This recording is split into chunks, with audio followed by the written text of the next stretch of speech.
Encontramos cápsulas alienígenas bajo el hielo en la Antártida. Cuando llegamos por primera vez a la estación Halverson, la Antártida era exactamente lo que esperaba: blanca, infinita y completamente desprovista de vida. La nieve se extendía eternamente en todas direcciones, una hoja en blanco bajo un cielo gris. Pero lo peor era el silencio. No era pacífico, era opresivo, como si todo el continente estuviera conteniendo la respiración, esperando que algo rompiera la quietud. Nuestra misión era sencilla, al menos en teoría: perforar profundamente en el núcleo de hielo y extraer muestras para datos climáticos. Pero el hielo no revela sus secretos fácilmente. Gemía y crujía bajo nuestros pies, moviéndose de maneras que parecían demasiado deliberadas para algo inerte. Adrian bromeó diciendo que era un ser vivo, y nos reímos. Pero para la segunda semana ya nadie reía. El equipo era pequeño, solo nosotros 4. Adrian Falk, el biólogo, era tan entusiasta como un niño en una tienda de dulces, siempre adelantándose con preguntas y teorías. Natalie Reyes, la geóloga, era más callada, pero aguda. Sus observaciones cortaban a través del parloteo de Adrian. Mark Toland, el ingeniero, era un tipo rudo y práctico que parecía odiar todo lo relacionado con el frío. Y luego estaba yo, la doctora Elaine Carter, climatóloga, que debería haberme quedado en mi cálida oficina analizando datos en lugar de perseguirlos en el lugar más desolado de la Tierra. El día que encontramos la caverna empezó como cualquier otro: un frío brutal, la plataforma de perforación gimiendo bajo la tensión y el constante zumbido del viento golpeando nuestro refugio temporal. Recuerdo a Natalie gritando algo, su voz amortiguada por las capas de tela que cubrían su rostro. «¡Hemos encontrado algo!». «¿Qué tipo de algo?», preguntó Mark, acercándose a pisotones. «No es hielo, es hueco». Sentí el primer atisbo de inquietud entonces, pero lo ignoré. No éramos cazadores de tesoros ni teóricos de la conspiración. Las cavidades en el hielo no eran desconocidas. Capas de derretimiento, actividad volcánica, incluso lagos antiguos. Pero cuando el taladro atravesó, liberando una ráfaga de aire cálido y húmedo, la inquietud se transformó en temor. Aire cálido. Eso no pertenecía a este lugar. Nos tomó horas ensanchar el agujero lo suficiente para bajar una cámara. Al principio, la imagen que regresó no era clara, solo sombras y destellos de luz. Pero a medida que la cámara se ajustaba, el video mostró algo que ninguno de nosotros podía explicar. Una caverna enorme y antinatural, con paredes que brillaban tenuemente con vetas de bioluminiscencia azul y verde. Y en el centro, dispuestas en filas perfectas, había cápsulas, orgánicas, translúcidas, y cada una fácilmente de 2,5 metros de altura. Adrian fue el primero en romper el silencio. «Eso no es natural». «Nada de esto lo es», dije, con la garganta seca. Contra mi mejor juicio, descendimos. La caverna era inmensa, el aire espeso y húmedo, un contraste absoluto con el páramo helado de la superficie. Las paredes palpitaban levemente, una luz suave iluminando las filas de cápsulas. Parecían vivas, sus membranas translúcidas cubiertas de condensación. Dentro, figuras vagas estaban acurrucadas en posición fetal, humanoides pero erróneas. Sus extremidades eran demasiado largas, sus cabezas demasiado grandes. Sus rostros carecían de rasgos. «Dios mío», susurró Natalie, su aliento formando una nube en el aire. «¿Qué es este lugar?». Adrian se acercó a una de las cápsulas, su mano enguantada flotando a pocos centímetros de la superficie. «Son embrionarias. Están desarrollándose». Su voz estaba llena de asombro, como la de un niño descubriendo un juguete perdido hace mucho tiempo. Mark gruñó. «¿Desarrollándose en qué? Recogemos nuestras cosas y nos largamos de aquí». Pero Adrian no escuchaba. Presionó su mano contra la cápsula y fue entonces cuando sucedió. La cápsula tembló bajo su toque, emitiendo un zumbido bajo que vibró a través de toda la caverna. No era un sonido, era una sensación. una resonancia profunda que retumbaba en mi pecho y hacía doler mis dientes. Los demás lo sintieron también. Lo vi en sus ojos desorbitados y en la forma en que se estremecieron. ¿Acaba de reaccionar a ti?, pregunté, apenas en un susurro. Está viva, dijo Adrian, casi reverente. Deberíamos habernos ido en ese momento. Ahora lo sé, pero no lo hicimos. Éramos científicos, y los científicos no huyen de los descubrimientos. Los documentan, los analizan, los explican. O al menos, eso me dije a mí misma mientras instalábamos el equipo y tomábamos muestras. Esa noche llegó el primer susurro. No fue fuerte. De hecho, no estaba segura de haberlo escuchado realmente. Solo un leve murmullo en el límite de mi percepción. Pero fue suficiente para despertarme, con el corazón latiendo a toda prisa en la oscuridad. «Adrian», llamé, mi voz temblando. No hubo respuesta. Salí al cuarto principal de la estación y lo encontré de pie junto a la ventana, mirando fijamente hacia el agujero que habíamos perforado. «¿Qué estás haciendo?». Se giró lentamente, su rostro pálido y sus ojos vidriosos. Los escuché. ¿Escuchaste a quién? A las cápsulas. Están llamando. Lo miré, sintiendo un nudo de temor formándose en mi estómago. Solo estás cansado. Descansa un poco. Pero no descansó. Ninguno de nosotros lo hizo. En los días siguientes, las cosas se intensificaron.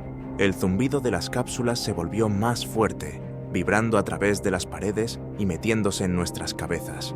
Los demás empezaron a comportarse de manera extraña. Adrian se volvió obsesivo, pasando horas en la caverna, murmurando para sí mismo. Natalie se volvió paranoica, acusando a Mark y a mí de ocultarle cosas. Mark, siempre el escéptico, empezó a perder los estribos, estallando de furia ante la más mínima provocación. Y luego llegaron las alucinaciones. Al principio, eran sombras fugaces en el rabillo del ojo, voces que sonaban como la mía, pero no lo eran. Luego se volvieron vívidas. Vi a mi madre, fallecida hace mucho tiempo, de pie al borde de la caverna, su rostro deformado por el dolor. Escuché su voz diciéndome que me fuera, que enterrara las cápsulas antes de que fuera demasiado tarde. No era la única viendo cosas. Natalie gritó una noche, diciendo que Adrian la había atacado, pero cuando lo confrontamos, estaba acurrucado en su litera, temblando y llorando. «Se están despertando», susurró. «Se están despertando y están en nuestras cabezas». La primera cápsula se rompió el quinto día. Estaba en la caverna con Adrian cuando sucedió. La membrana se abrió con un sonido húmedo y desgarrador, derramando un líquido oscuro y viscoso sobre el suelo. La criatura en su interior se desplegó, su cuerpo temblando y convulsionándose.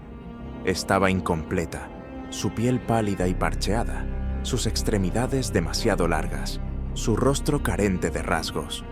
Pero se movió, arrastrándose hacia nosotros con movimientos espasmódicos y antinaturales. «Corre», susurró Adrian, su rostro blanco de terror. No necesitaba que me lo repitieran. La estación se desmoronaba, y nosotros también. Las criaturas habían empezado a subir desde la caverna hacía horas, o al menos eso creía. El tiempo ya no parecía real. El zumbido era más fuerte ahora, vibrando en las paredes, en mi cráneo, haciendo casi imposible pensar con claridad. Cada sombra parecía viva, cada rincón demasiado oscuro. Natalie había desaparecido. Un momento estaba en el laboratorio, tratando frenéticamente de quemar una muestra que habíamos tomado de las cápsulas. Al siguiente estaba gritando, corriendo hacia la tormenta. Vi su silueta desvanecerse en el blanco y supe que no volvería. Mark seguía en la sala de control cuando lo encontré, gritando por la radio. «Mayday, estación Halverson, evacuación de emergencia. Repito, evacuación de emergencia. ¿Me copian?». El estático le respondía con un siseo. El zumbido estaba devorando la señal, distorsionándola en algo ininteligible. Por un segundo, creí escuchar palabras en el estático, susurros débiles, como los que había oído en la caverna. «No van a venir», dije, con la voz temblando. Él se giró, su rostro pálido, sus ojos desorbitados. «No podemos quedarnos aquí a morir». «Nadie va a quedarse», le espeté. «Nos vamos. Ahora», asintió, agarrando su bolsa de emergencia, pero mientras nos dirigíamos a la salida, las luces parpadearon. Luego se apagaron por completo, sumiéndonos en la oscuridad. Entonces lo escuchamos, el sonido lento y húmedo de algo arrastrándose por el pasillo. Mark encendió una linterna, el haz cortando la oscuridad, pero solo empeoró las cosas. Lo que venía hacia nosotros era demasiado grande, demasiado incorrecto. Era una de las criaturas, pero no como las demás. Esta había terminado de crecer. Su piel pálida estaba tensa sobre huesos afilados, sus extremidades imposiblemente largas, rematadas con dedos ganchudos que raspaban contra las paredes. Su cabeza carecía de rasgos, excepto por 2 pozos negros donde deberían estar los ojos. «¡Corre!», gritó Mark, empujándome hacia la salida de emergencia. Saltó hacia mí. Escuché su grito, un crujido enfermizo cuando la criatura lo impactó. No miré atrás. No pude. Tropecé hacia la nieve, la tormenta engulléndome por completo. El viento era un cuchillo contra mi piel, el frío tan intenso que sentía como si mis pulmones se congelaran con cada respiración. La tormenta aullaba, azotando la nieve en una borrosidad cegadora. Ya no podía ver la estación. Solo estaba yo y el blanco interminable, pero no estaba sola. Todavía podía escuchar el zumbido, más fuerte ahora, como si estuviera dentro de mi cabeza, y sobre él, débil y distante, escuché mi nombre. Elaine. Me giré, entrecerrando los ojos hacia la tormenta. Vi una figura, tambaleándose hacia mí a través de la nieve. Al principio, pensé que era Mark. Estaba vivo, había salido. Pero a medida que se acercaba, vi que sus movimientos no eran normales. Demasiado rígidos, demasiado mecánicos. Y entonces me di cuenta de que no era Mark. Ni siquiera era humano. Corrí, mis piernas ardiendo, mis pulmones gritando por aire. La criatura detrás de mí no me siguió. No lo necesitaba. Su voz estaba ahora en mi cabeza, susurrándome cosas que no entendía, pero que de alguna manera sentía como ciertas. Fuiste elegida. Nos perteneces. No recuerdo cuánto tiempo corrí. Horas, tal vez. La tormenta no cesaba, y el frío me arrastraba hacia abajo, cada paso más difícil que el anterior. Estaba tan segura de que moriría allí. Pero luego, a través del blanco, vi luces, débiles y titilantes, pero reales. Era el equipo de rescate. Me encontraron medio enterrada en la nieve, balbuceando incoherencias, mi cuerpo al borde de colapsar. No recuerdo mucho de lo que pasó después de eso. Solo destellos siendo llevada en un helicóptero, alguien gritando órdenes, el zumbido aún retumbando en mis oídos mientras me envolvían en mantas. Cuando desperté en una cama de hospital, me dijeron que yo era la única sobreviviente. La estación había desaparecido, colapsada en una grieta durante la tormenta. No había rastro de Mark ni de Natalie, ni evidencia de la caverna. Quería creer que todo había terminado, que había escapado. Pero ahora, sentada aquí, en la seguridad de mi apartamento, lejos del hielo, sé que eso no es cierto. Todavía escucho el zumbido, suave, débil, siempre al borde de mi oído. Y a veces, cuando cierro los ojos, los veo, las cápsulas, las criaturas, la caverna. Y sé que no están enterradas. No realmente. Están dentro de mí.